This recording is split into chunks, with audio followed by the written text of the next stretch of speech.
Esta tragedia en el Río de la Plata, si bien no fue la más importante, digamos, en pérdida de vidas humanas, sí lo fue en cuanto al hecho de que en uno de los barcos no hubo absolutamente ningún sobreviviente, ya como lo vamos a detallar durante el presente video. Esto ocurrió el 11 de mayo del año 1972 a las 5:49 y la zona del siniestro fue en el canal Punta Indio, próximo al Codillo. Intervinieron dos barcos. El Roston Grange, que vemos acá en la imagen, es un barco de bandera inglesa que había cargado en Buenos Aires una carga de carne y manteca congelada. Tenía un porte de 18.000 toneladas, tenía 149 metros de eslora, 20 de manga y calaba 7 metros 30. Esto es importante para saber un poco después qué es lo que ocurrió en el canal. Había cargado en Buenos Aires y se dirigía a la zona al puerto de Montevideo para completar la carga de carne. Este barco tenía una particularidad, era mixto. ¿Qué significa un barco mixto? Que era un barco de carga y pasajeros.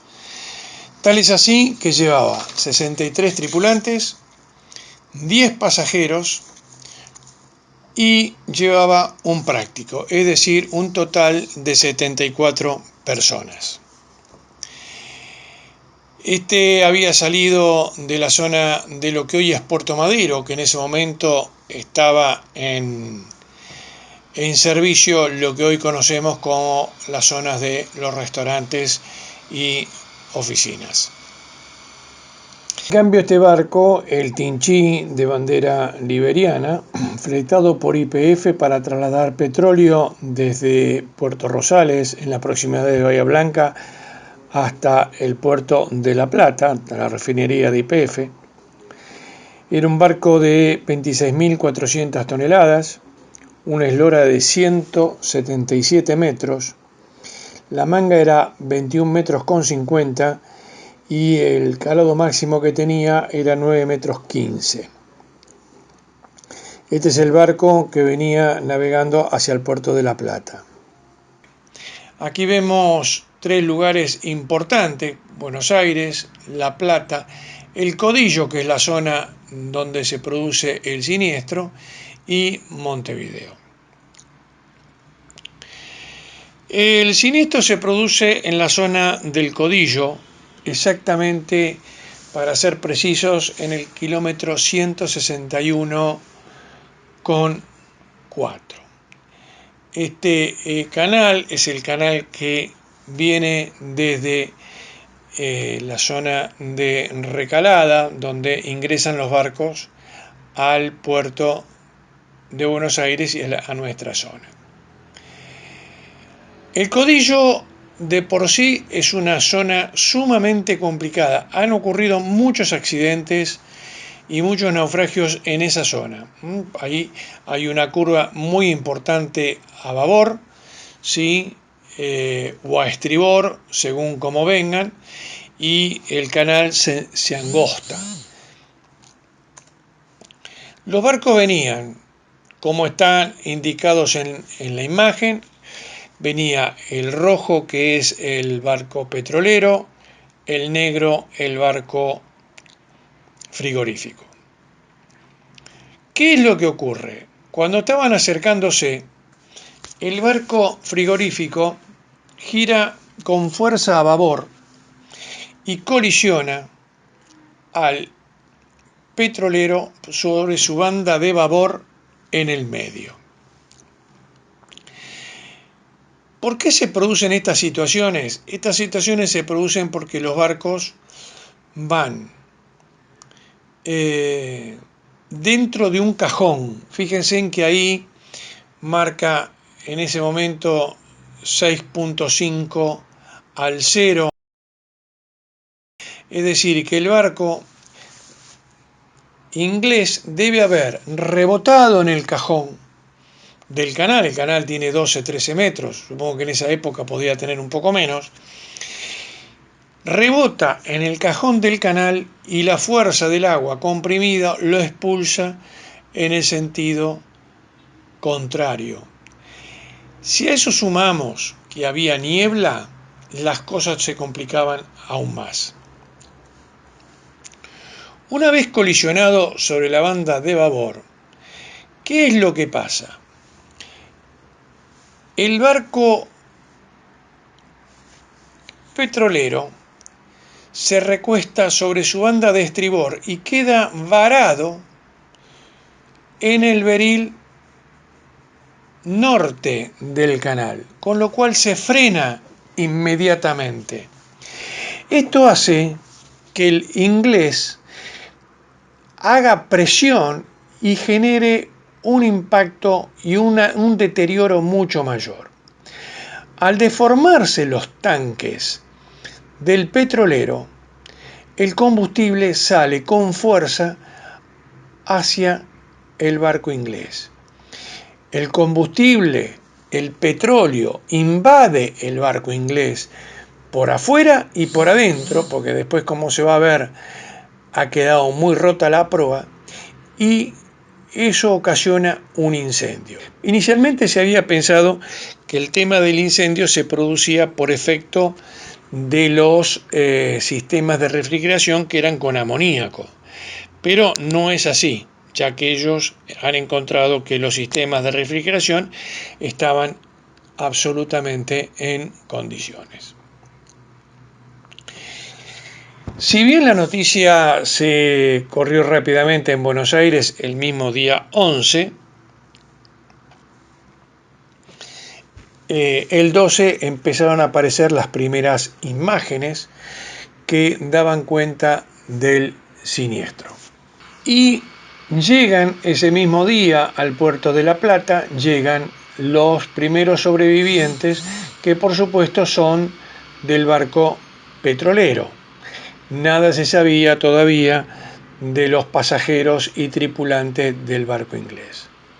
Aquí en la imagen podemos ver la posición prácticamente final, es decir, el barco inglés colisiona al petrolero y luego gira con su popa hacia estribor, quedando prácticamente uno al lado del otro, pero se ve claramente que la mayor parte del incendio está en el barco de carga y no en el petrolero.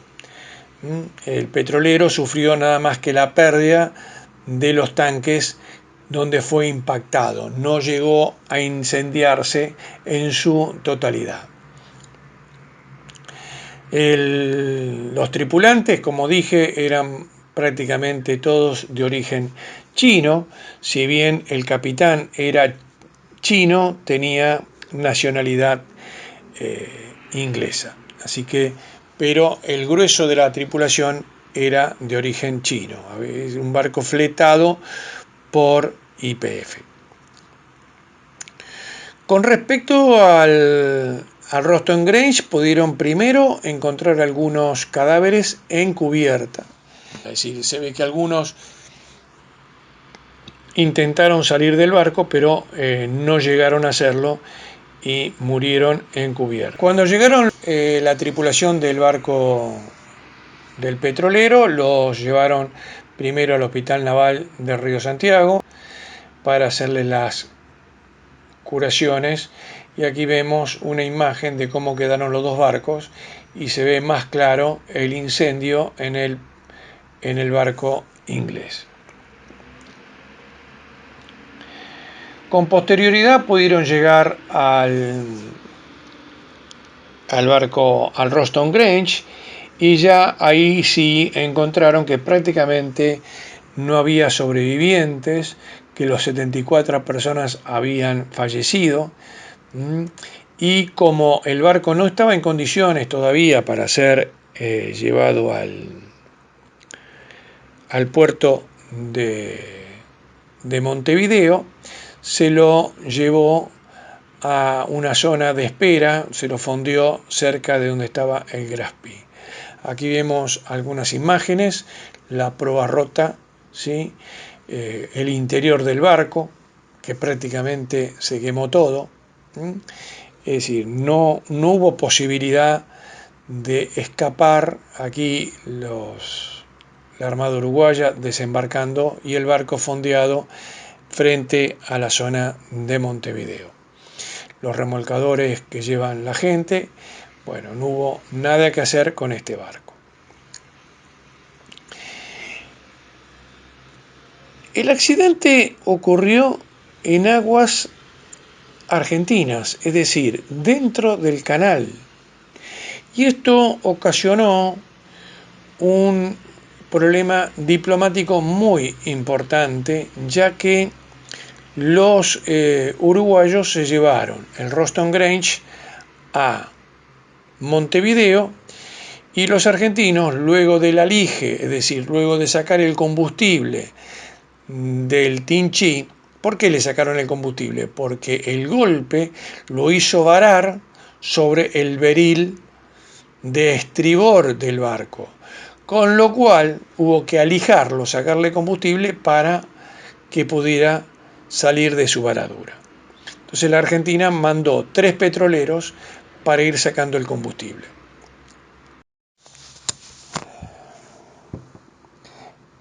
Esta prueba que estamos viendo en este momento fue muy significativa. ¿Por qué? Porque las autoridades uruguayas pensaron que lo que le faltaba a la proa estaba en el canal. Ante esta situación, la Armada Argentina destacó 2 barcos a la zona para buscarlo. Pero ¿qué es lo que ocurría? En esa zona no existían los elementos tecnológicos de hoy para hacerlo. Entonces destacó al buque oceanográfico Ara Capitán Canepa y al balizador Ara Ushuaia. Paradójicamente, el Ushuaia se hundió al año siguiente en esa zona por un abordaje donde perecieron 24 personas. Una paradoja de la vida. Como no existían, como dije, elementos para rastrear, navegaban en paralelo con una gran cadena por la popa y que arrastraban por el fondo. De esa forma iban rastreando el fondo, pero luego los uruguayos manifestaron que lo que le faltaba a la proa estaba retorcido dentro de la misma proa, por lo tanto se suspendió la búsqueda. En definitiva, esta no fue la mayor tragedia del Río de la Plata en lo que hace a fallecimientos, pero sí fue significativo porque no hubo sobrevivientes en uno de los barcos. El saldo fue 74 muertos en el Roston Grange, 9 fallecidos en el Tinchí, total 83 víctimas. Y para finalizar, debo decir que el Roston Grange, 2 años después, en el año 1974, con el remolcador Hansa, fue remolcado hasta Inglaterra, donde fue desguazado. El Tinchí, que permaneció muchos años en los muelles del Liceo Naval en Río Santiago, también luego se vendió y se desguazó para chatarra. Espero que este video haya sido del agrado de ustedes y próximamente haremos nuevos videos sobre temas interesantes que hacen a la náutica de todo tipo.